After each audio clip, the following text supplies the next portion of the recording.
जोहार दोस्तों, आप सभी का प्रभात ऑनलाइन स्टडी पॉइंट में स्वागत है। दोस्तों, मेरे द्वारा जो झारखंड श्रृंखला चलाया जा रहा है उसमें आज निषेध एवं प्रतीक अर्थात टैबू एवं टोटम से संबंधित प्रश्न हल कराया जा रहा है जो सभी परीक्षाओं के लिए महत्वपूर्ण है।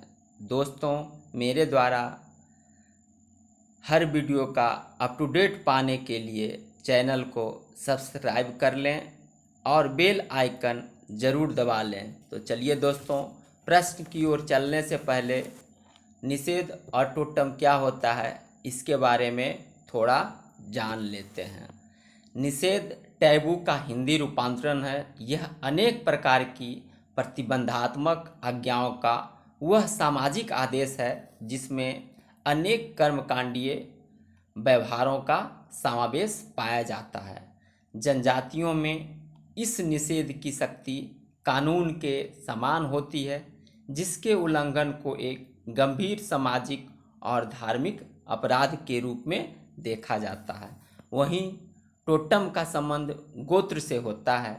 जब किसी गोत्र के सदस्य गोत्र के लिए प्रतीक निर्धारित कर लेते हैं तो वह प्रतीक उस गोत्र के लिए टोटम कहलाता है।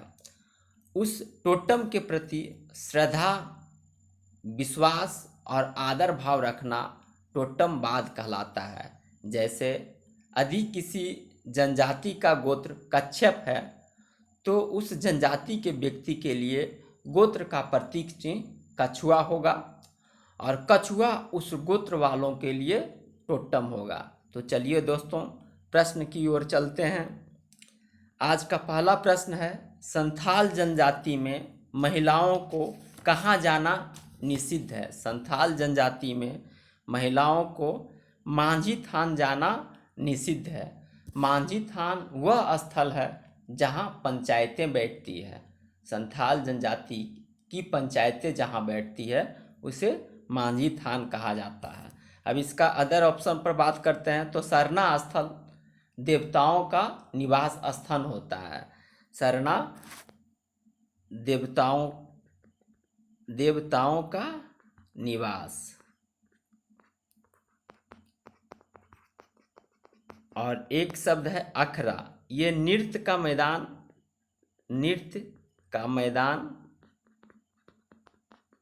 या पंचायत स्थल।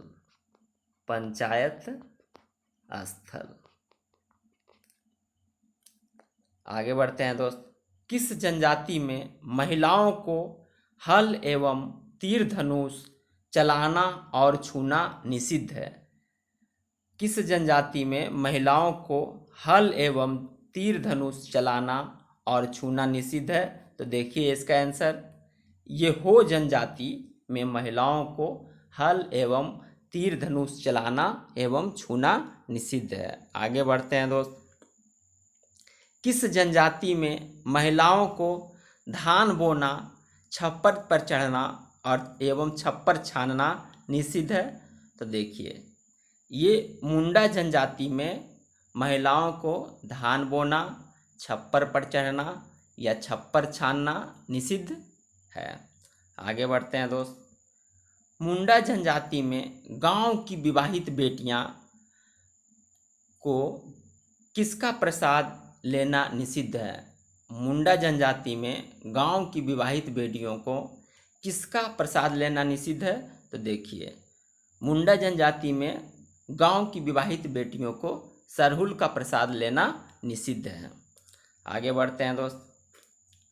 असुर जनजाति में कौन सा पौधा कुंवारे लड़कों एवं कुमारी लड़कियों के द्वारा लगाना निषिद्ध है? असुर जनजाति में कौन सा पौधा कुमारे लड़कों एवं लड़कियों को लगाना निषिद्ध है? तो देखिए, असुर जनजाति में केला का पौधा कुमारे लड़के या कुमारी लड़कियां नहीं लगा सकती है।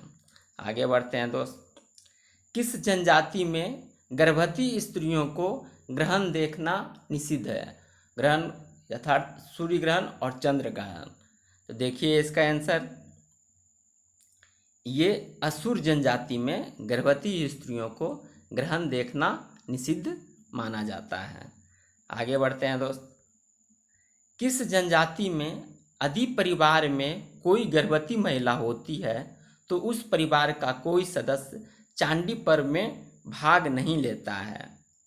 देखिए इसका आंसर, ये उरांव जनजाति में, उरांव जनजाति में यदि परिवार में कोई गर्भवती महिला होती है तो उस परिवार का कोई सदस्य चांदी पर्व में भाग नहीं लेता है। ऐसे चांदी पर्व उरांव जनजाति से संबंधित है और इस पर्व में महिलाएं भाग नहीं लेती है। आगे बढ़ते हैं। टोटम का संबंध किससे है? टोटम का संबंध किससे है? तो देखिए, टोटम का संबंध गोत्र से है। किससे है? तो टोटम का संबंध गोत्र से होता है। आगे बढ़ते हैं दोस्त। टोटम कुल कितने प्रकार के होते हैं? टोटम कुल कितने प्रकार के होते हैं? तो देखिए, टोटम कुल 3 प्रकार के होते हैं। आपको ये कौन कौन सा है? तो एक है गोत्र टोटम, एक है लिंग टोटम और तीसरा है व्यक्तिगत टोटम। व्यक्तिगत टोटम।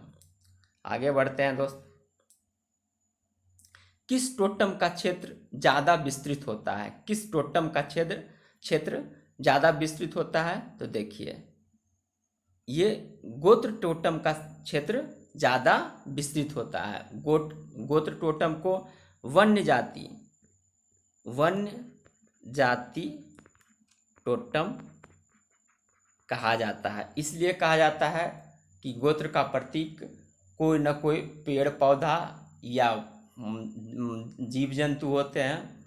इस कारण से इसे वन्य जाति टोटम भी कहा जाता है। यह टोटम वंशानुक्रम से पीढ़ी दर पीढ़ी हस्तांतरित होता है, जबकि लिंग टोटम स्त्रियों एवं पुरुषों के लिए अलग अलग होता है।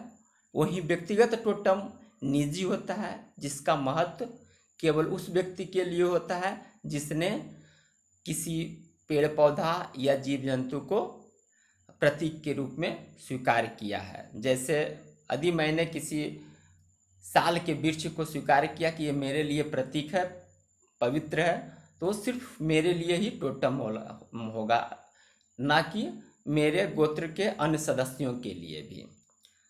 आगे बढ़ते हैं दोस्त। किस प्रकार के टोटम न तो वंशानुगत होता है और न ही हस्तांतरित होता है? किस प्रकार के टोटम न तो वंशानुगत होते हैं न ही हस्तांतरित होते हैं? तो देखिए इसका आंसर, ये व्यक्तिगत टोटम जो होता है न तो वंशानुगत होता है और न ही हस्तांतरित होता है, क्योंकि किसी व्यक्ति द्वारा ये निश्चित किया जाता है कि ये मेरे लिए ये टोटम होगा, अतः यह न वंशानुगत होगा और न ही हस्तांतरित होगा। आगे बढ़ते हैं दोस्त। सर्वप्रथम टोटम शब्द किसने 1791 में उत्तरी अमेरिका के रेड इंडियनों से ग्रहण किया? सर्वप्रथम टोटम शब्द किसने 1791 ईस्वी में उत्तरी अमेरिका के रेड इंडियनों से ग्रहण किया? तो देखिए इसका आंसर जे लॉन्ग ने सर्वप्रथम 1791 ईस्वी में उत्तरी अमेरिका के रेड इंडियनों से टोटम शब्द ग्रहण किया। आगे बढ़ते हैं। निम्न कथनों में से कौन सा कथन टोटम के संबंध में सत्य है? तो देखिए इसका आंसर, उपरोक्त सभी गोत्र के सदस्यों में टोटम को सर्वाधिक महत्व दिया जाता है। टोटम कोई पौधा है तो उसे काटना तथा उसकी लकड़ी को काम में नहीं लाया जा सकता है। टोटम कोई पशु है तो उसका मांस प्रयोग नहीं कर सकते हैं। आगे बढ़ते हैं दोस्त। निषेध निम्न में से किस शब्द का हिंदी रूपांतरण है? निषेध निम्न में से किस शब्द का हिंदी रूपांतरण है? तो देखिए ये टैबू का हिंदी रूपांतरण है। निषेध टैबू का हिंदी रूपांतरण है। आगे बढ़ते हैं दोस्त। आज का लास्ट प्रश्न, निम्न में से कौन सा कथन टैबू के संबंध में सत्य है? देखिए इसका आंसर उपरोक्त सभी होगा, जिसमें पोलिनेशियन भाषा का शब्द है। ये टैबू जो है पोलिनेशियन भाषा का शब्द है। निषेधाज्ञा प्रायः संसार के सभी जातियों में पाया जाता है। यह न केवल जनजातियों में पाया जाता है, बल्कि किसी न किसी रूप में संसार के सभी जातियों में यह पाया जाता है। इसका अर्थ होता है निषेध नकारात्मक सामाजिक कानून। निषेध जो होता है नकारात्मक सामाजिक कानून के रूप में होता है। इस कानून का उल्लंघन करना एक गंभीर सामाजिक आर्थिक अपराध माना जाता है। इसी के साथ दोस्तों आज की क्लास समाप्त होती है। मुझे उम्मीद है ये वीडियो आपको पसंद आ रहा होगा और ये आपके लिए उपयोगी साबित होगा। यदि पसंद आ रहा है तो इसे लाइक करें, सब्सक्राइब करें और अधिक से अधिक दोस्तों के पास शेयर करें, ताकि अधिक से अधिक लोग इसका लाभ उठा सकें। इसी के साथ जय हिंद, जय भारत, खुश रहें, मस्त रहें और स्वस्थ रहें।